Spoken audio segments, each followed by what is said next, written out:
नमस्कार दोस्तों, स्वागत है आप सबका भद्र आईएएस अकेडमी में। आज का डेट है 14 जनवरी 2023 and prelims focus current affairs के न्यूज़ डिस्कशन में मैं शुभदीप आप सभी का स्वागत करता हूं। आगे बढ़ने से पहले अगेन डाउनलोडिंग लिंक ज़रूर से देख लीजिएगा, पीडीएफ का नीचे डिस्क्रिप्शन सेशन में लगा हुआ रहेगा।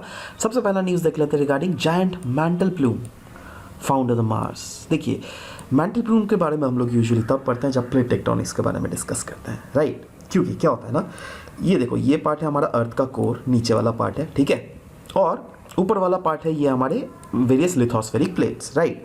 हमें पता है दैट नीचे से जो मैग्मा है वो अल्टीमेटली तो ऊपर आता ही है ना।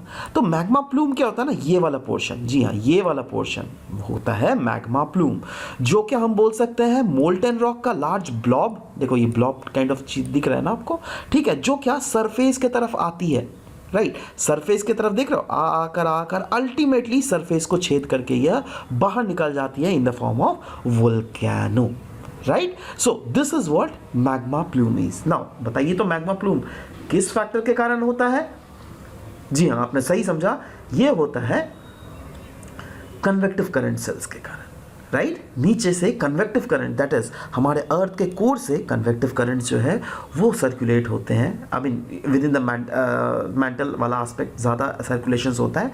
एंड फर्दर ये मैंटल से जो हमारे वोल्केनिक मटीरियल्स है, it comes out of the earth crust in the form of volcanic eruptions, right, forming mantle plume of course, right. Next, promoting digital payment. Union cabinet ने हमारा approve किया incentive scheme, जिसके through promote किया जाएगा RuPay debit card और low value भीम UPI transactions person to merchant for a period of 1 year from April 2022, ऐसा बोला गया था।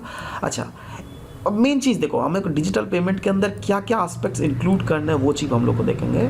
इसके अंदर बैंक्स को इंसेंटिवाइज किया जाएगा और प्रमोट किया जाएगा पॉइंट ऑफ सेल और ई कॉमर्स ट्रांजैक्शंस को यूजिंग द रुपे कार्ड और यूपीआई में भी यूपीआई लाइट और यूपीआई 123 पे।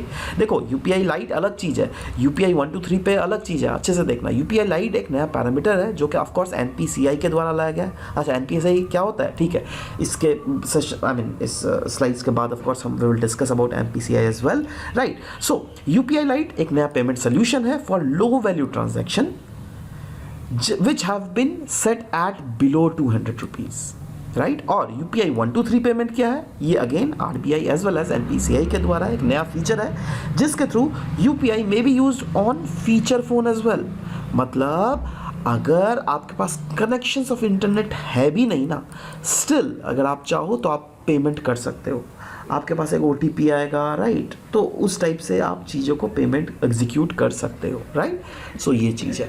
UPI के बारे में अगर बात करें इन जनरल, तो ये एक रियल टाइम पेमेंट सिस्टम है जिसको 2016 में स्टार्ट किया गया था और यह लिंक करता है मल्टीपल बैंक अकाउंट को to a single mobile application.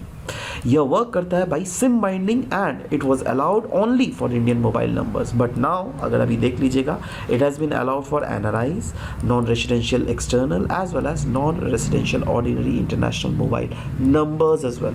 और ये 10 कंट्रीज़ के नंबर्स इसमें इंक्लूडेड है, जिसमें USA, कनाडा, ऑस्ट्रेलिया और भी बहुत सारे कंट्रीज़ हैं। NPCI के बारे में अगर बात करें, national payment corporation of India, ये एक अम्ब्रेला ऑर्गेनाइजेशन है जो क्या ऑपरेट करता है रिटेल पेमेंट्स और सेटलमेंट सिस्टम को हमारे इंडिया में। ये एक इनिशिएटिव है RBI और international bank Indian bank association का under the provision of payment and settlement act of 2007, जिसके थ्रू क्रिएट किया जाता है एक robust payment and settlement infrastructure India में। It has been incorporated as non for profit company under the provisions of section 25 of companies act. In fact यह facilitate करता है payment under the UPI payment, Bharat bill payment, RuPay, FASTag और क्या नहीं। Next, GSP, generalise statement system of preference status, GSP status बहुत ज़्यादा 2019 में news था। क्यों न्यूज़ में था पता है? क्योंकि तब के समय में जो डोनाल्ड ट्रंप है, उन्होंने ये इसको रिवोक कर दिया गया था, राइट। और अभी क्यों न्यूज़ में है? क्योंकि अभी इंडिया बोल रही है US को दैट देखो भाई, ये जनरल सिस्टम ऑफ प्रेफरेंस जो कि पहले रिवोक किया गया था ना इंडिया से, प्लीज़ उसको रिस्टोर कर दिया जाए, right. General system of preference अगर देख लीजिएगा, US का एक one of the largest and oldest trade preferential system है, जो क्या एस्टैब्लिश किया गया था ट्रेड एक्ट ऑफ 1974 के द्वारा। GSP क्या प्रमोट करता है? Economic development. जी हाँ, यूएसए में तो इकोनॉमिक डेवलपमेंट प्रमोट करता ही है, बट साथ ही साथ बहुत सारे दूसरे देश जो क्या अंडर डेवलप्ड या फिर डेवलपिंग कंट्रीज है ना, वहाँ पर से भी जो प्रोडक्ट्स को इंपोर्ट किया जाता है तो उसमें भी चीज़ों को प्रमोट की जाती है। फ्रॉम द 119 डेजिग्नेटेड बेनिफिशरीज हैं इसके, जिसमें पाकिस्तान भी है, बट इंडिया भी था पहले, बट यस इंडिया को रिमूव कर दिया गया है ना। सवाल होता है यूएस ने क्यों टर्मिनेट किया था भैया अंडर द लीडरशिप ऑफ हमारा ट्रम्प? तो देखो कुछ रीज़न था। प्रेसिडेंट डोनाल्ड ट्रम्प जो थे ना, उन्होंने इंडिया का इसको इसीलिए आपका जाकर टर्मिनेट कर दिया गया था क्योंकि there was big fat reason behind that, right.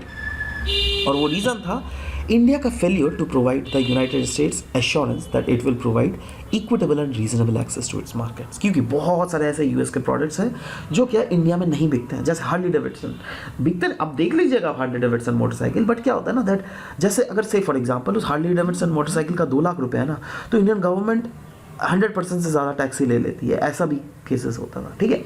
सो इतना ज़्यादा जब टैक्स है तो क्या एक नॉर्मल पर्सन खरीद पाएगा क्या, आप बताइए तो? नहीं ना, राइट। तो क्या नॉर्मल पर्सन क्या खरीदेगा? ये बुलेट पे ही चल जाएगा ना, मूव करेगा ना, ये समझ लो बात। तो यही चीज़ न्यूज़ में है, right. How has the termination of GSP impacted India? देखो, India undoubtedly one of the largest beneficiary था जीएसपी का 2017 में। In fact 5.7 billion worth of import US ने किया था फ्रॉम इंडिया।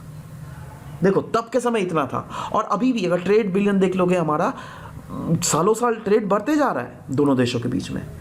तो मैं ये बोल रहा हूँ, तब जीएसपी अगर होता ना अभी भी, तभी भी ये ट्रेड और भी शायद कितना गुना बढ़ जाता, मैं ये बोल रहा हूँ, समझ लो। Next, registrar general of India, office of registrar general of India follow कर रहा है set of criteria set out by the Lokur committee nearly 60 years ago. जो क्या लोकुर कमेटी ने सेट किया था, उसको अभी office of registrar general of India use करना चाहती है to designate ST status to the people of India, right. So सवाल होता है ये लोकुर कमेटी न्यूज में है, किसली न्यूज में? Of course he was the one who was the one of the major, आप बोल सकते हैं, person who had set out the criteria for designating scheduled tribe, right?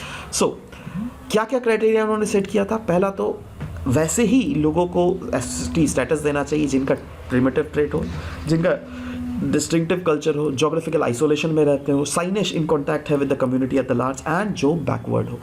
However, over the years, criteria have come under severe criticism. In fact, central government का ही अगर ले लो, central government ने ही बोला था तो देखो भाई ये जो क्राइटेरिया है ना, ये बिल्कुल ऑब्सोलीट है और रिजिड है, राइट। सो इसीलिए ये अभी तक यूज़ नहीं किया गया, बट जैसा कि मैंने बोला, अभी registrar of general of India use करना फिर से चाहती है ना। रजिस्ट्रार जनरल ऑफ इंडिया क्यों भाई? ये तो सरकार का काम है। देखो क्या है ना, that registrar general of India का ऑफिस का नोट बहुत ही मैंडेटरी है। अगर आपको किसी को भी एसटी लिस्ट में इंक्लूड करना है ना, तो इनका नोट अगर ये हाँ बोलेंगे तभी इंक्लूड होगा, समझ लो बात। इसीलिए ये न्यूज़ में भी है। चलो एमसीक्यू देख लेते हैं दोस्तों। कल का जो एमसीक्यू पूछा गया था वो regarding star labelling. It is mandated under the standard and labelling programme comes under which among the following act? Energy conservation act is a very much correct answer of it, right. Next, आज का question है generalise treatment of preference status which is related to trade preferential treatment. It is allotted by which among the following countries? Saudi Arabia, Russia, France या फिर USA? नीचे comment section में अपना answer बिल्कुल लिखिएगा। Will be waiting for your answer to come. This was all about the discussion for today's class. मिलते हैं next class में। Bye bye, take care.